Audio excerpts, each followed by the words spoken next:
Dovrebbe secondo me chiudere il tribunale perché la previsione di un'astensione degli avvocati non garantisce appunto che tutti poi si astengano e risulta anche un po' complicata a livello procedurale, quindi dovrebbe essere probabilmente chiuso il Palazzo di Giustizia per un periodo di tempo, come avviene per le scuole, perché altrimenti è un controsenso che le scuole rimangano chiuse e poi altri luoghi dove c'è oggettivamente un assembramento importante di persone rimangano aperti. L'astensione dalle udienze, quello che è stato approvato anche in altri tribunali. Sarebbe meglio, bisogna tutelare gli avvocati perché anche per noi c'è questo rischio. Il caso della dipendente del giudice di pace di Treviso positiva al coronavirus non fa dormire sonni tranquilli ai legali trevigiani che ogni giorno affollano le aule del Palazzo di Giustizia di via Giuseppe Verdi, timori che l'ordine ha formalizzato nel corso di una riunione con il presidente del tribunale Antonello Fabbro e i dirigenti della cancelleria. La richiesta è chiara. Ho portato loro quelle che sono le istanze dell'avvocatura trevigiana che sono rivolte ovviamente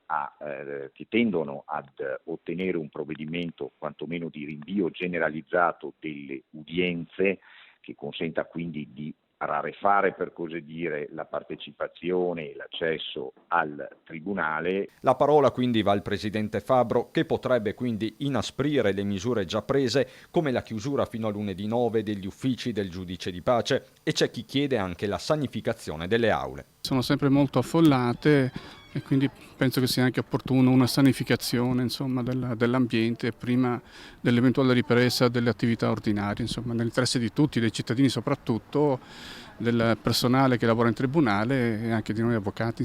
Resta il fatto che gli avvocati sperano in un provvedimento generale da parte del Ministero come per le scuole. Attualmente il Ministero tace e per cui tutte le problematiche sono scaricate sulle spalle dei dirigenti degli uffici e dei presidenti degli ordini che cercano di far fronte per quanto loro possibile ovviamente all'emergenza. Stiamo aspettando, a mio parere, un provvedimento che sia a carattere nazionale, giusto per mettere un punto a questa situazione ed essere nelle condizioni di poter anche lavorare con una maggiore serenità. Ma anche tra i legali ci sono voci fuori dal coro. Secondo me le misure prese fino adesso vanno benissimo. Per ora non mi sento di dire che servirebbero misure più stringenti. Bisogna tornare alla normalità. Tutti questi divieti sono assolutamente, ma non soltanto non vengono a diminuire i casi, se non in maniera molto marginale, ma provocano un allarme assolutamente ingiustificato.